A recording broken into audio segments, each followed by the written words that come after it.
오늘 우리가 함께 나누는 전도서 4장을 보게 되면 한 사람의 쓸쓸한 뒷모습이 나오는 것을 볼 수가 있습니다. 바로 본문 앞절에 있는 7절과 8절을 보게 되면 어떠한 한 사람이 나오는 것을 볼 수가 있습니다. 제가 한번 봉독해 드리겠습니다.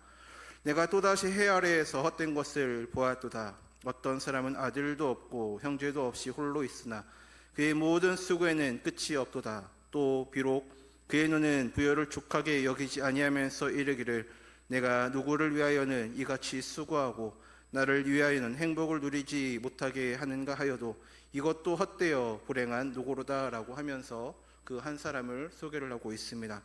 가진 것은 많은데 그 손에 진 것을 함께 나눌 사람이 단 한 사람도 없다라고 말을 합니다. 평생을 쉬지 않고 일하고 모으고 그가 쌓아왔지만 정작 그 곁에는 아무도 없는 것을 보게 됩니다. 그래서 전도자는 탄식하면서 묻습니다. 내가 누구를 위하여는 이같이 수고하고 나를 위하여는 행복을 누리지 못하게 하는가? 라고 그가 탄식을 하고 있습니다. 이것이 바로 인생의 가장 깊은 헛됨인 것 같습니다. 부족해서 헛된 것이 아닙니다. 다 가졌는데 혼자여서 지금 헛되다라고 말을 하고 있습니다. 손에 쥔 것은 가득한데 마음이 텅 빈 것 같은 그것이 인생의 가장 큰 비극인 것입니다. 오늘 우리가 사는 시대는 많은 사람들이 이와 같이 말을 합니다. 초연결 시대다라고 말을 합니다. 손 안에 작은 화면 하나로 지구의 반대편에 있는 사람과 바로 연결이 됩니다. 그런데 이상한 일이 또한 벌어졌습니다. 그 어느 시대보다 촘촘하게 연결이 되어 있는데 그 어느 시대보다 사람들은 늘 외롭다라고 말을 하고 있습니다. 핸드폰에는 수백 명의 친구의 목록을 가지고 있으면서도 정작 내 가슴이 무너질 때에 저는 한 통 걸 사람이 없다라고 고백을 하고 있습니다. 연결은 많아졌는데 관계는 얕아졌고 접속은 늘었는데 동행은 사라져버리고 말았습니다. 우리는 함께 있으면서도 혼자인 시대를 지금 살아가고 있습니다. 그런데 바로 그 전도서 4장 8절에 쓸쓸한 탄식 뒤에 9절에서 갑자기 전도자의 그 어조가 바뀌는 것을 볼 수가 있습니다. 두 사람이 한 사람보다 나음은 그들이 수고함으로 좋은 상을 얻을 것입니다 라고 하면서 그의 말이 바뀐 것을 보게 됩니다.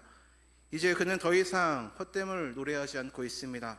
그는 하늘이 정해주신 인생의 비밀을 발견한 사람처럼 선포를 하고 있습니다. 혼자보다 둘이 낫다고 함께가 정답이다 라고 그는 말을 합니다. 성도 여러분, 이것은 단순한 인생의 처세술이 아닙니다. 이것은 태초부터 하나님께서 정해놓으신 창조의 질서의 모습입니다.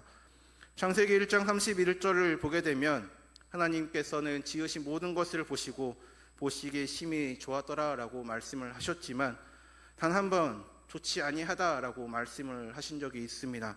창세기 2장 18절에 사람이 혼자 사는 것이 좋지 아니하니라고 말씀을 하셨습니다. 죄가 들어오기 전 완전했던 에덴 동산에서도 하나님은 사람이 혼자인 것을 좋지 않으시다라고 말씀을 하셨습니다. 우리는 혼자 살도록 지음을 받은 존재가 아니기 때문입니다. 하나님은 우리를 서로 돕고 또한 서로 붙들고 함께 걸어가도록 부르신 것입니다. 오늘 저는 이 내용과 또한 본문의 말씀을 통하여서 세 부분으로 나누어서 함께 은혜를 나누고자 합니다. 먼저 9절 말씀을 보게 되면 함께 할 때 수고가 열매를 맺는 것을 볼 수가 있습니다. 두 사람이 한 사람보다 나음은 그들이 수고함으로 좋은 상을 얻을 것입니다 라고 말씀합니다. 전도자는 여기에서 왜 둘이 한 사람보다 나은지 그 이유를 말을 하고 있습니다. 그들이 수고함으로 좋은 상을 얻기 때문이다 라고 그는 말을 합니다. 함께하는 수고에는 혼자서는 결코 얻을 수 없는 좋은 상, 풍성한 열매가 따라온다라는 것입니다. 한번 생각을 해보겠습니다. 똑같은 일을 하더라도 혼자 하는 것과 함께 하는 것은 결과가 완전히 다르게 나타납니다. 혼자 짊어지는 짐은 무겁고 함께 드는 짐은 가볍습니다. 혼자 흘리는 땀은 외롭지만 함께 흘리는 땀에는 또한 기쁨이 있습니다. 한 사람이 일하면 한 사람의 결과만 나오지만 두 사람이 마음을 모으면 단순히 둘을 더한 것이 아니라 그 이상의 열매를 맺게 됩니다. 이것이 하나님이 공동체 안에 숨겨놓으신 비밀인 것입니다. 성경은 이 진리를 거듭 증언하고 있습니다. 신명기 32장 30절에 어찌 하나가 천을 쫓으며 둘이 만을 도망하게 하였으리오라고 말씀을 하고 있습니다. 한술적으로 따지면 두 사람은 2,000명을 쫓아야 할 텐데 성경은 10,000명이다라고 말을 하고 있습니다. 함께할 때 하나님께서는 우리의 힘을 곱하기로 더해 주신다라는 것입니다. 본문 8절에 외로운 부자가 아무리 수고해도 그 수고가 헛되었던 이유가 바로 여기에 있습니다. 그는 혼자였기 때문입니다. 함께하는 자가 없었기에 그의 수고에는 좋은 상이 없었던 것입니다.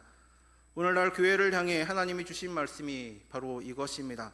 교회는 한 사람의 영웅이 그 모든 것을 감당하는 것이 아닙니다.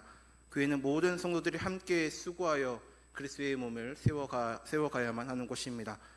고린도전서 3장 6절에서 바울은 이와 같이 고백을 했습니다. 나는 심었고 아볼로는 물을 주었을 때 오직 하나님께서 자라나게 하셨다라고 그는 말을 하였습니다. 심는 사람이 따라 있고 물 주는 사람이 따로 있었습니다. 바울이 아무리 위대한 사도라고 하더라도 혼자서는 그 모든 것을 감당하지 못했습니다. 그는 심었고 아볼로는 물을 주었고 그렇게 함께할 때에 하나님께서는 그 가운데 풍성한 열매를 거두게 하셨습니다. 성도 여러분, 혹시 여러분 중에 나 하나쯤 빠져도 괜찮겠지라고 생각하고 계신 분이 계십니까?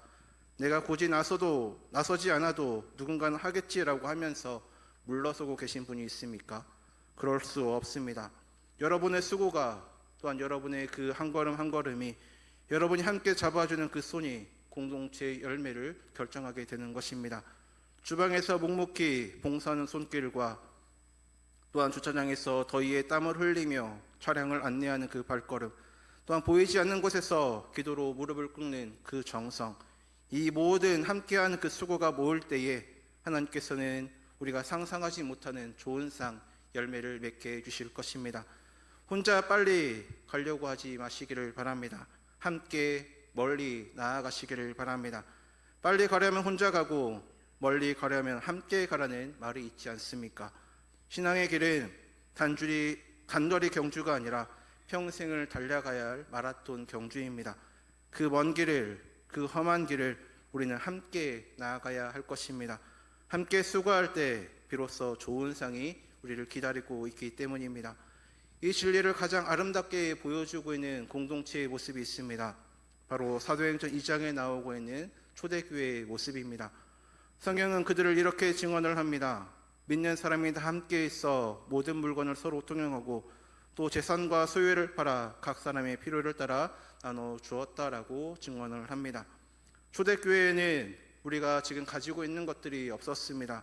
예배당도 없었고 또한 든든한 재정도 없었고 세상의 인정은커녕 핍박만 있었습니다. 그런데 그들에게는 단 하나, 함께가 있었습니다. 날마다 마음을 같이하여 모이고 함께 떡을 떼고 함께 기도를 하였습니다. 그 결과가 무엇이었습니까? 주께서 구원받는 사람을 날마다 더하게 하셨습니다. 가진 것이 없는 사람들이 함께 수고하니 하나님께서 날마다 더하시는 부흥의 열매를 더하여 주셨습니다. 이것이 함께하는 수고에 약속된 좋은 상인 것입니다. 오늘 우리 명함교회도 이 복이 넘치기를 간절히 소망합니다. 두 번째는 10절부터 11절 말씀을 보게 되면 함께할 때 넘어진 자가 다시 일어서는 것을 볼 수가 있습니다. 제가 봉독해 드리겠습니다. 혹시 그들이 넘어지면 하나가 그 동물을 붙들어 일으키려니와 홀로 있어 넘어지고 붙들어 일으킬 자가 없는 자에게는 화가 있으리라. 두 사람이 함께 누우면 따뜻하거니와 한 사람이면 어찌 따뜻하랴 라고 말씀을 합니다. 여기에서 아주 정직한 단어가 한 가지 나옵니다. 바로 넘어지면이라는 단어입니다. 전도자는 혹시 넘어지면이라고 가정을 하지 않고 있습니다. 그는 인생을 너무나도 잘 알고 있었습니다. 사람은 넘어집니다. 누구나 넘어질 수밖에 없습니다. 신앙이 좋은 사람도 넘어지고 또 오래 믿은 사람도 넘어질 수밖에 없습니다. 우리의 인생길은 평탄한 아스팔트 길이 아니라 돌뿌리가 가득한 흙길과 같아서 우리는 누구나 쉽게 넘어질 수밖에 없습니다. 죄에 넘어지고 질병에 넘어지고 또한 실패에 넘어지고 또한 깊은 슬픔 가운데 넘어지기도 합니다.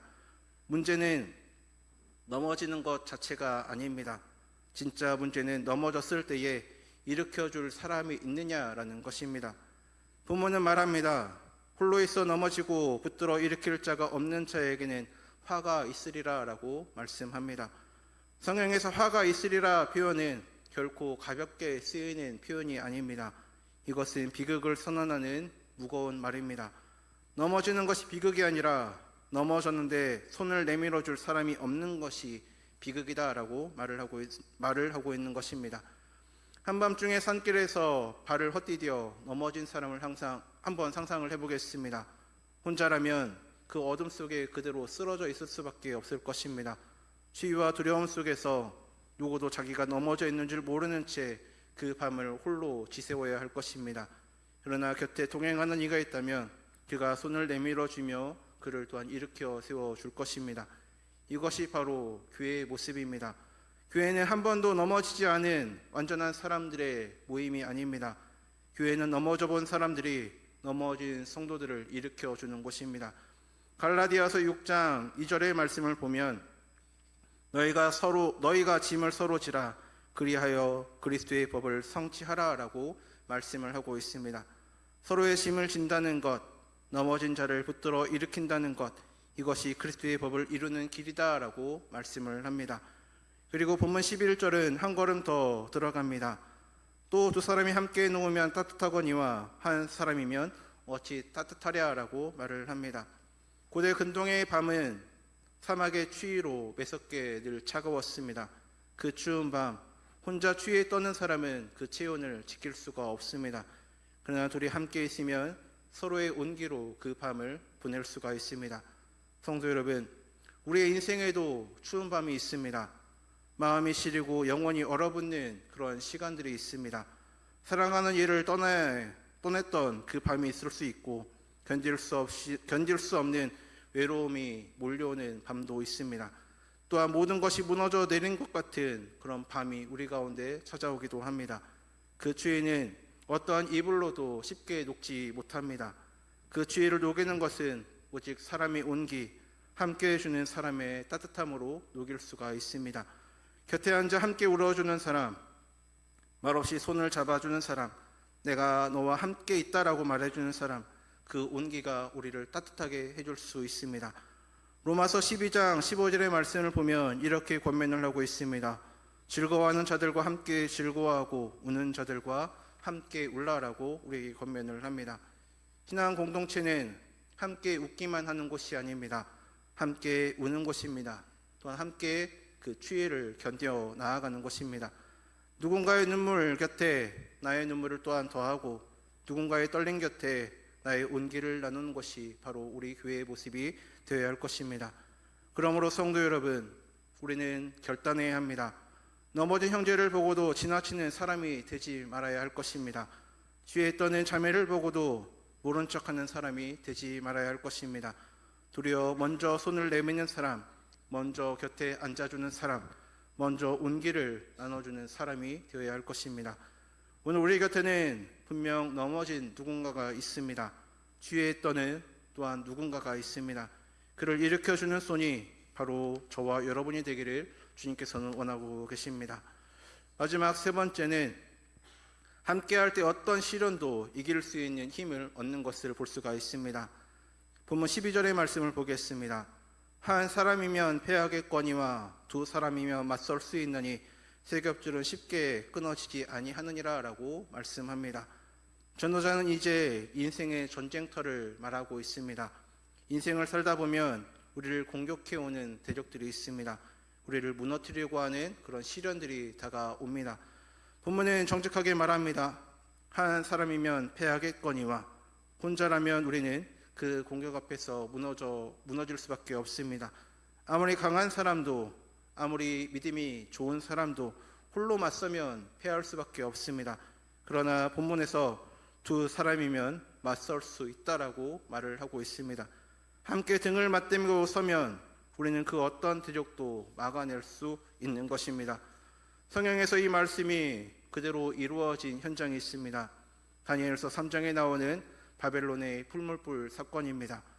느부갓네살 왕이 금신상을 세우고 온 천하에 명령을 내렸습니다. 그 금신상 앞에 엎드려 절하라. 절하지 않는 자는 맹렬히 타는 풀물불에 던져 넣으리라 라고 공표를 합니다. 그 위협 앞에 모든 사람들이 무릎을 꿇을 수밖에 없었습니다. 그러나 끝까지 무릎을 꿇지 않고 믿음을 지켰던 사람들이 있습니다. 바로 사드락과 메삭과 아벳느고, 바로 세 사람입니다. 성경은 그들이 한 사람씩 따로 서 있다라고 말하지 않고 있습니다. 그들은 함께 서 있었습니다. 함께 결단했고, 함께 고백했고, 함께 왕 앞에 담대하게 그들은 말했습니다. 다니엘 3장 17절과 18절의 말씀입니다. 왕이여, 우리가 섬기는 하나님이 계시다면 우리를 맹렬히 타는 풀물불 가운데서 능히 건져내시겠고 왕의 손에서도 건져내시리이다. 그렇게 하지 아니하실지라도 왕이여, 우리가 왕의 신들을 섬기지 아니하고 왕이 세우신 큰 심상에게 전하지도 아니할 줄 아옵소서라고 그들은 담대하게 말을 합니다. 만일 그 자리에 혼자 서 있다면 어떻게 했습니까? 온 제국이 엎드린 그 광장에서 홀로 서서 그 풀물불을 마주할 수 있는 사람이 과연 누가 있겠습니까? 한 사람이면 패했을지 모릅니다. 그러나 그들은 함께 있기에 맞설 수 있었습니다. 그런데 성도 여러분, 이 사건의 절정은 그 다음에 이어지는 것을 볼 수가 있습니다. 세 사람이 결박된 채 풀무불에 던져졌을 때 왕이 놀라 급히 일어나 말을 합니다. 우리가 결박하여 불 가운데 던진 자는 세 사람이 아니었느냐? 내가 보니 결박되지 아니한 네 사람이 불 가운데로 다니는데 상하지도 아니하였고 그 넷째의 모양은 신들의 아들과 같도다라고 말을 하고 있습니다. 셋이 들어갔는데 불 속에는 넷이 있었습니다. 함께 서서 믿음을 지킨 그들 곁에 하나님께서 친히 네 번째로 함께 하셨던 것입니다. 이것이 바로 세겹줄의 비밀입니다. 우리가 믿음으로 함께 설 때 하나님께서는 그 가운데로 들어오셔서 불도 끊을 수 없고 풀물불도 태울 수 없는 줄이 되어 주십니다.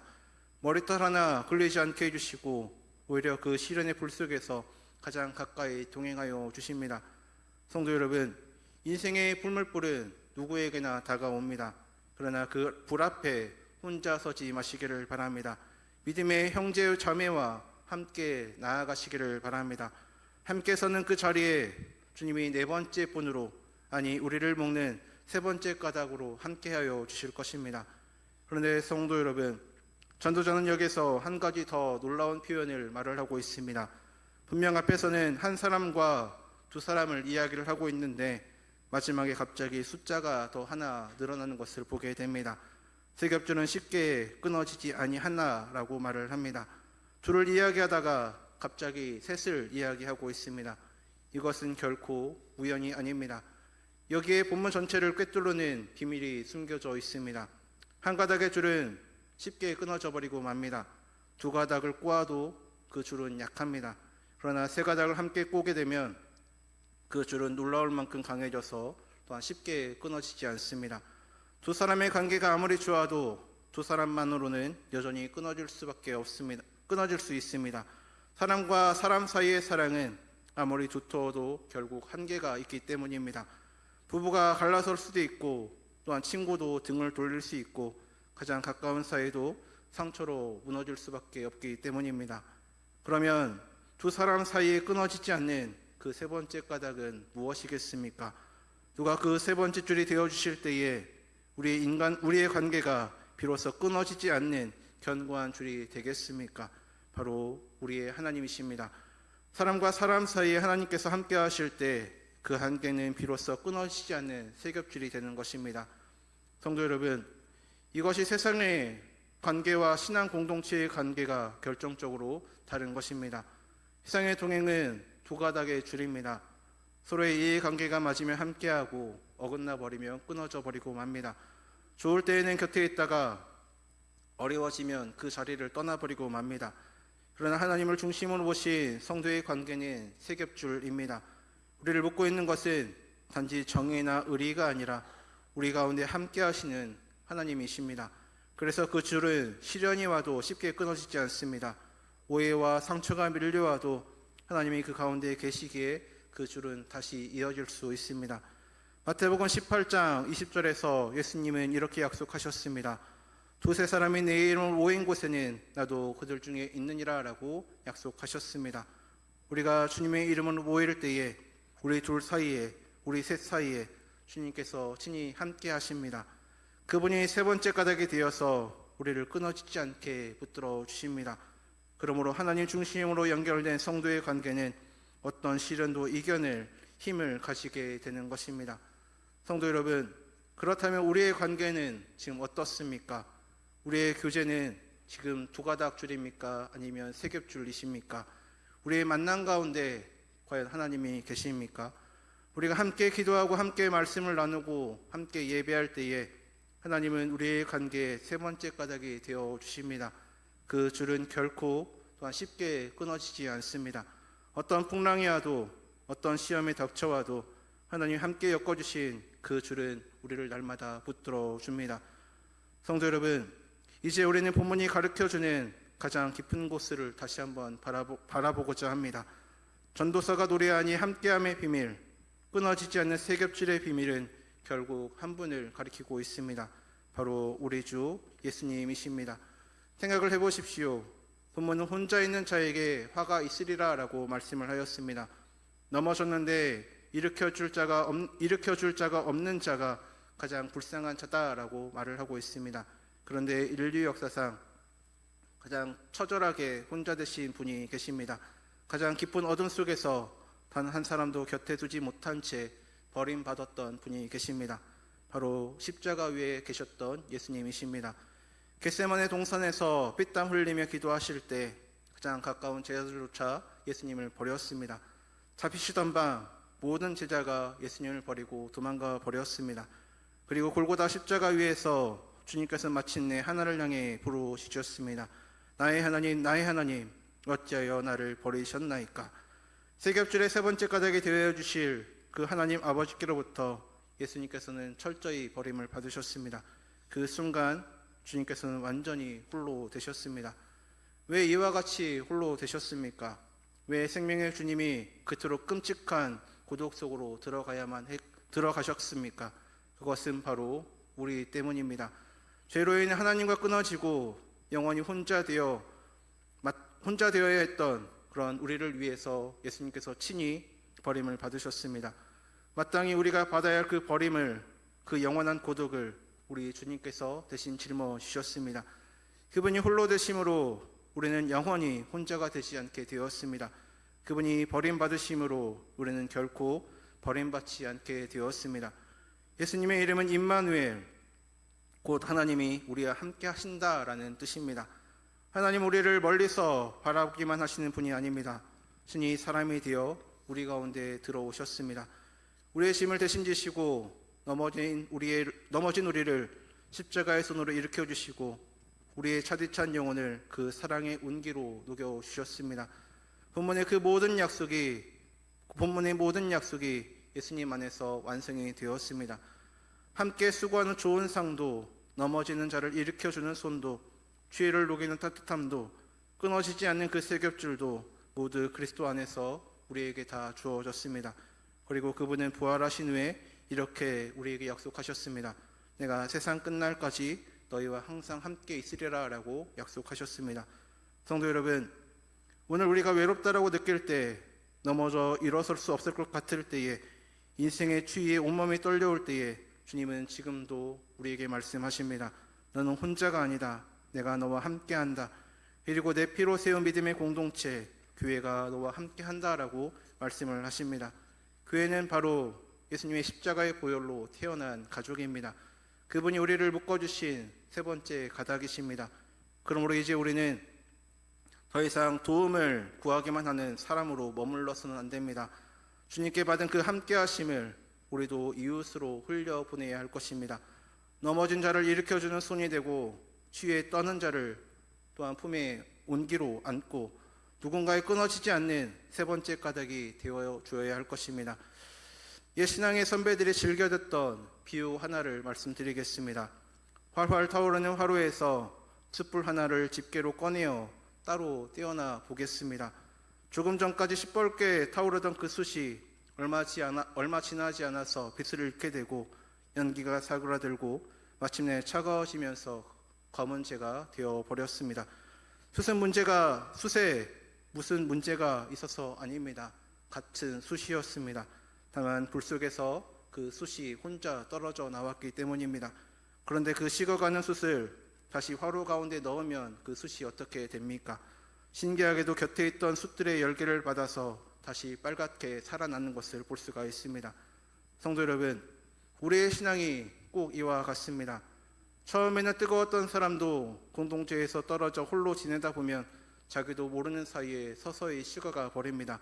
기도가 식고 말씀이 멀어지고 어느새 마음이 차가운 채 굳어져 버리고 맙니다. 그러니 혹시 오늘 요즘 내 신앙이 예전 같지 않다라고 느끼고 계신 분이 계십니까? 먼저 나 자신에게 물어보시기를 바랍니다.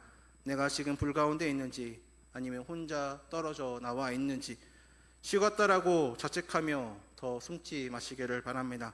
숯이 살아나는 길은 단 하나, 다시 불 곁으로 들어가면 되는 것입니다. 예배의 자리로, 기도의 자리로, 형제 자매의 곁으로 다시 들어가게 되면 그 숯이 다시금 활활 타오르게 될 것입니다. 주님께서 저와 여러분을 다시 뜨겁게 살려주실 것입니다. 그리고 한 가지를 더 부탁드리겠습니다. 지금 화로 가운데서 뜨겁게 타고 계신 분들은 주위를 한번 둘러보시기를 바랍니다. 우리 곁에서 조용히 식어가고 있는 숯이 보이진 않는지 둘러보시기를 바랍니다. 언제부턴가 예배의 자리에 나오지 못하고 있는 그 성도, 모임에서 말수가 줄어들고 있는 그 성도가 바로 떨어져 나가 식어가고 있는 숯인지도 모릅니다. 식어가는 숯은 스스로 화로에 들어오지 못합니다. 누군가 집게가 되어서 데려와야만 하는 것입니다. 이번 한 주간 저와 여러분이 그 집게가 되어주시기를 바랍니다. 찾아가고 또한 전화하고 내 곁을 내어주시기를 바랍니다. 저와 여러분의 온기 하나가 꺼져가던 한 영혼을 다시 타오르게 할 것입니다. 우리 명암교회가 서로의 온기로 서로를 살리는 꺼지지 않는 그 불모더기가 되기를 바랍니다. 도움이 필요한 사람이 아니라 누군가를 돕는 사람으로 살아가는 것, 그것이 우리를 먼저 사랑하시고 함께해 주신 그리스도의 사랑에 응답하는 길입니다. 신앙생활은 혼자 이를 악물고 버티는 외로운 싸움이 아닙니다. 주님과 함께, 그리고 믿음의 형제 자매와 함께 걸어가는 은혜의 여정입니다.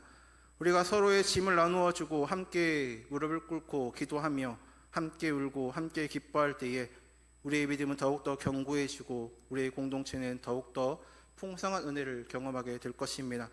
하나님 안에서 함께 걸어가는 성도와 교회는 세상이 흔들어도 끊어지지 않는 세겹줄로 더욱더 강해질 것입니다.